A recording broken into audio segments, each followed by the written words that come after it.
इसलिए संत दादू दस रहे है कि जदों तू तीर्थ यात्रा करना है तो तीर्थां ते सिर्फ तेरा तन धोता जाता है, तेरे मन की सफाई नहीं होंदी। और तू 10 वार भी नदी च चुब्बी ला लै, 100 वार भी नदी चुब्बी ला लै, ਉਹਦੇ ਨਾਲ तेरा तन ही पवित्र होएगा, तेरे मन की मैल नहीं धो होएगी। और फिर आ गया तप। वो कहते जो तप भी किया जाता है ना, तप का मतलब की होंदा है कि अपने शरीर नूं तसीहे दिते जाते हैं। कोई अग दे यानी अग दे विच बह के, विच बहन का मतलब अपने आले दुआले अग बाल लैंदा है, घेरा ला लैंदा अग दा, ਉਹਦੇ च बह के तपस्या करता है। और कोई भुखा प्यासा रह के तपस्या करता है, कहते उत्थे भी तू अपने शरीर नूं ही सजा दे रहा है। धुप च तेरा शरीर सड़ रहा है, अग की गर्मी तेरा शरीर सड़ रहा, मन तो तेरा फिर अंदर वो विचारां नूं लैके बैठा है, मन के अंदर तो तेरे फिर उही विचार चलते हैं।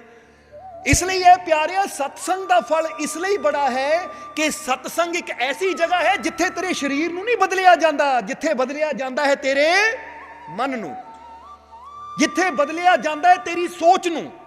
इसलिए संत दादू कहते हैं तीरथ बड़ा ना तप बड़ा ना कोई कर्म और जान, क्योंकि बाकी जिन्ने भी कर्म है वो शरीर नाल जुड़े हुए हैं। पर जदों असीं सत्संग च बहिंदे हां तां सत्संग विच शरीर नाल बंदा कुछ नहीं करता, बस आराम नाल आके बह जाता है।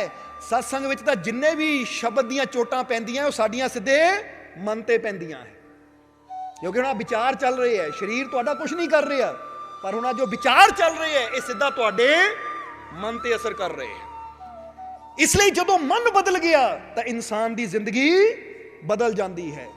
इसलिए संत दादू कहते बड़ा है फल सतसंग का दादू लीजे मान। वो कहते ये गल मन लै, समझ लै इसनूं कि सतसंग का फल बड़ा है, कि तू बार बार तीर्थ यात्रा करके भी वो फल नहीं प्राप्त कर सकता जो संतां की संगत विच बह के तैनूं प्राप्त हो जाना है। ये गल याद रखना हमेशा। इसलिए असीं कई बार पुछीदा है कि तुहाडे तो किहड़ा जीव है जो हरिद्वार गया होवे, किसी तीरथ ते गया होवे, तो कई जीव हथ खड़ा कर देंगे मैं भी गया मैं भी गया। फिर असीं सवाल पुछीदा है कि आप सोच के देखो कि जदों मैं तीर्थ यात्रा ते गया तो जिद्दां दा मैं मन लैके गया सी उद्दां दा मन लैके वापस आ गया। कुछ बदलाव आया अंदर, कोई सोच बदली, क्योंकि उत्थे गए चुब्बी लगाई वापस आ गए। पर जदों असीं सत्संग दे विच जांदे हां तां जिद्दां दा मन लैके जांदे हां उद्दां दा मन लैके वापस नहीं आंदे, कुछ ना कुछ समझ के आते हैं, कुछ ना कुछ सीख के आते हैं, कुछ ना कुछ ज्ञान लैके आते हैं। और ये ज्ञान लैंदियां लैंदियां एक दिन मन पूरी तरह ही बदल जाता है। जिदा कहते ना बच्चा स्कूल गया, हुण स्कूल गया, अज गया, फिर कल गया, फिर परसों गया, फिर हफ्ता पूरा हो गया, फिर महीना पूरा हो गया। जे माँ बाप पुछण की लैके आया, तेरे हथ तो खाली है, किताबां लैके जांदा, किताबां लैके आ गया, की लैके आया, तो हुण बच्चा दिखा नहीं सकता कि मैं की लैके आया, पर ਉਹਦੇ मन च दिन पर दिन बदलाव आ रहा है। बोलो आंदा कि नहीं? ताही तो एक अनपढ़ बच्चा जिन्हों 1 2 3 नहीं आती, 1 2 3 नहीं आती, ABC नहीं आती, जदों लगातार जाता है तो हफ्ते 10 दिनों च वो 1 2 दसना शुरू कर दिता है, चाहे 10 तक ही दसे, ABC दसना शुरू कर दिता है, चाहे E तक ही दसे, पर हुण वो कुछ ना कुछ सीख रहा है।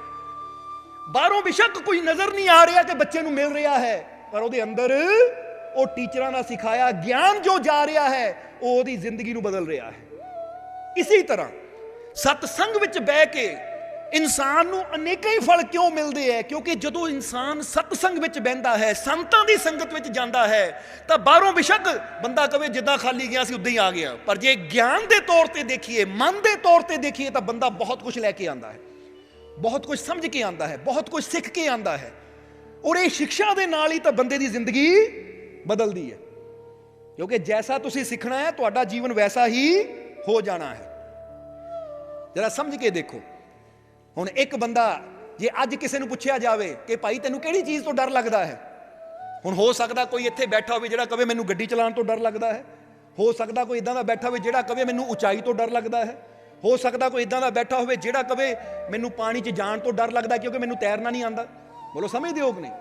हुण जिहनूं गड्डी चलाउण तो डर लगता है, जरा सोच के देखो कि उहनूं डर क्यों लगता है।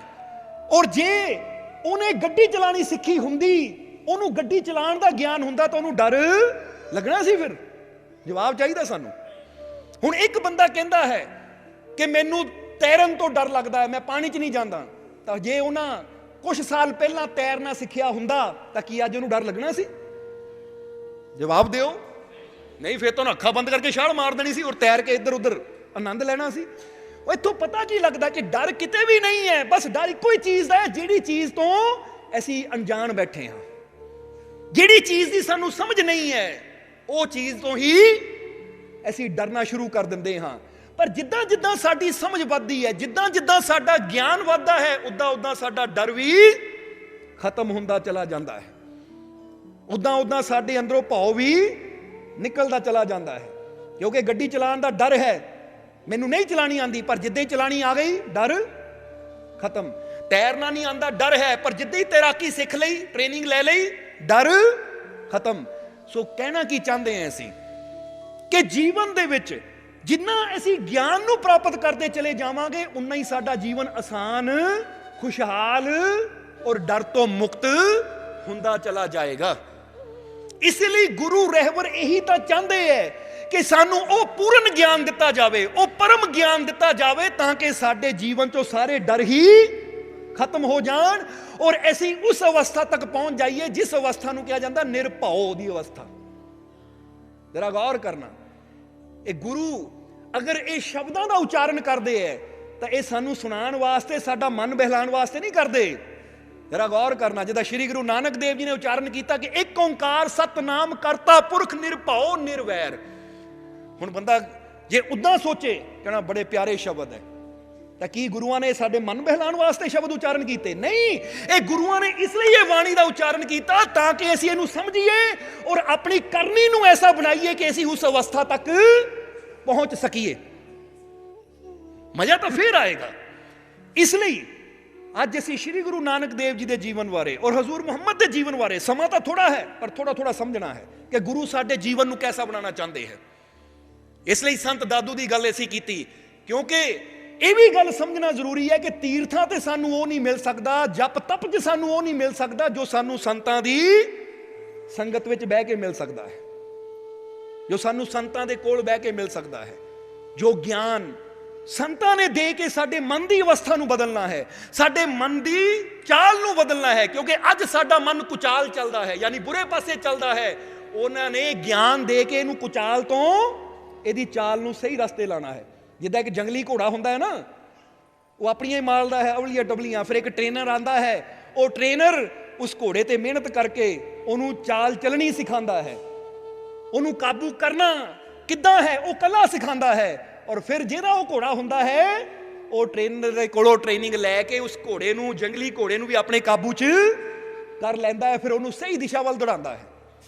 ਇਸੇ ਤਰ੍ਹਾਂ ਸਾਡਾ ਮਨ, ਇਹ ਵੀ ਉਹ ਜੰਗਲੀ ਘੋੜੇ ਦੀ ਤਰ੍ਹਾਂ ਹੈ ਜੋ ਸਾਡੇ ਕਾਬੂ ਤੋਂ ਬਾਹਰ ਹੈ। ਇਸ ਲਈ ਤਾਂ ਕਦੀ ਇੱਧਰ ਦੌੜਦਾ, ਕਦੀ ਉੱਧਰ ਦੌੜਦਾ ਹੈ। ਜਦੋਂ ਇਸ ਮਨ ਰੂਪੀ ਜੰਗਲੀ ਘੋੜੇ ਨੂੰ ਸਤਿਗੁਰ ਦੀ ਸੰਗਤ ਵਿੱਚ ਲੈ ਕੇ ਜਾਵਾਂਗੇ ਔਰ ਇਹਨੂੰ ਸੰਤਾਂ ਫਕੀਰਾਂ ਰੂਪੀ ਟ੍ਰੇਨਰ ਮਿਲੇਗਾ, ਤਾਂ ਫਿਰ ਇਹ ਜੰਗਲੀ ਘੋੜਾ ਜੋ ਬੇਕਾਬੂ ਹੈ, ਇਹਨੂੰ ਕਾਬੂ ਕਰਨ ਦੀ ਕਲਾ ਦੱਸਣਗੇ ਕਿ ਕਿੱਦਾਂ ਇਹਨੂੰ ਸਹੀ ਮਾਰਗ ਤੇ ਲੈ ਕੇ ਜਾਣਾ ਹੈ। ਔਰ ਜਦੋਂ ਇਹ ਤੁਹਾਡੇ ਕਾਬੂ 'ਚ ਆ ਗਿਆ, ਤੁਹਾਨੂੰ ਕਲਾ ਆ ਗਈ ਇਹ ਮਨ ਨੂੰ ਚਲਾਉਣ ਦੀ, ਤਾਂ ਫਿਰ ਤੁਸੀਂ ਆਪਣੀ ਮੰਜ਼ਿਲ ਤੇ ਬੜੀ ਆਸਾਨੀ ਨਾਲ ਪਹੁੰਚ ਸਕਦੇ ਹੋ। ਬੋਲੋ ਸਮਝਦੇ ਹੋ ਕਿ ਨਹੀਂ? ਇਸ ਲਈ ਇਹ ਘੋੜੇ ਤੇ ਕਿੱਦਾਂ ਕਾਬੂ ਪਾਣਾ ਹੈ, ਇਹਦੀ ਕਲਾ ਤਾਂ ਸਾਨੂੰ ਸੰਤ ਗੁਰੂ ਰਹਿਬਰ, ਘੋੜਾ ਯਾਨੀ ਮਨ, ਇੱਥੇ ਕਿੱਦਾਂ ਕਾਬੂ ਪਾਣਾ ਹੈ, ਇਹਦੀ ਕਲਾ ਸਾਨੂੰ ਸੰਤ ਹੀ ਸਿਖਾ ਸਕਦੇ ਹੈ। ਜਰਾ ਸਮਝਣਾ ਸਾਰੇ ਜੀ। ਇਸੇ ਲਈ ਸੰਤ ਦਾਦੂ ਨੇ ਕਿਹਾ ਕਿ ਤੀਰਥ ਬੜਾ ਨਾ ਤਪ ਬੜਾ ਨਾ ਕੋਈ ਕਰਮ ਔਰ ਜਾਨ, ਕਿਉਂਕਿ ਸਾਰੇ ਕਰਮ ਸਰੀਰ ਦੇ ਨਾਲ ਜੁੜੇ ਹੋਏ ਹੈ। ਤੀਰਥ ਤੇ ਸਰੀਰ ਜਾਏਗਾ, ਤਪ ਤੇਰਾ ਸਰੀਰ ਕਰੇਗਾ, ਪਰ ਬੜਾ ਹੈ ਫਲ ਸਤਸੰਗ ਕਾ ਦਾਦੂ ਲੀਜੇ ਮਾਨ। ਉਹ ਕਹਿੰਦੇ ਬੜਾ ਫਲ ਸਤਸੰਗ ਦਾ ਕਿਉਂ ਹੈ? ਕਿਉਂਕਿ ਸਤਸੰਗ 'ਚ ਸਾਡੇ ਸਰੀਰ ਨਾਲ ਕੁਝ ਨਹੀਂ ਕੀਤਾ ਜਾਂਦਾ, ਜੋ ਕੀਤਾ ਜਾਂਦਾ ਸਿੱਧਾ ਸਾਡੇ ਮਨ ਨਾਲ ਕੀਤਾ ਜਾਂਦਾ। ਮਨ ਤੇ ਚੋਟ ਮਾਰੀ ਜਾਂਦੀ ਹੈ।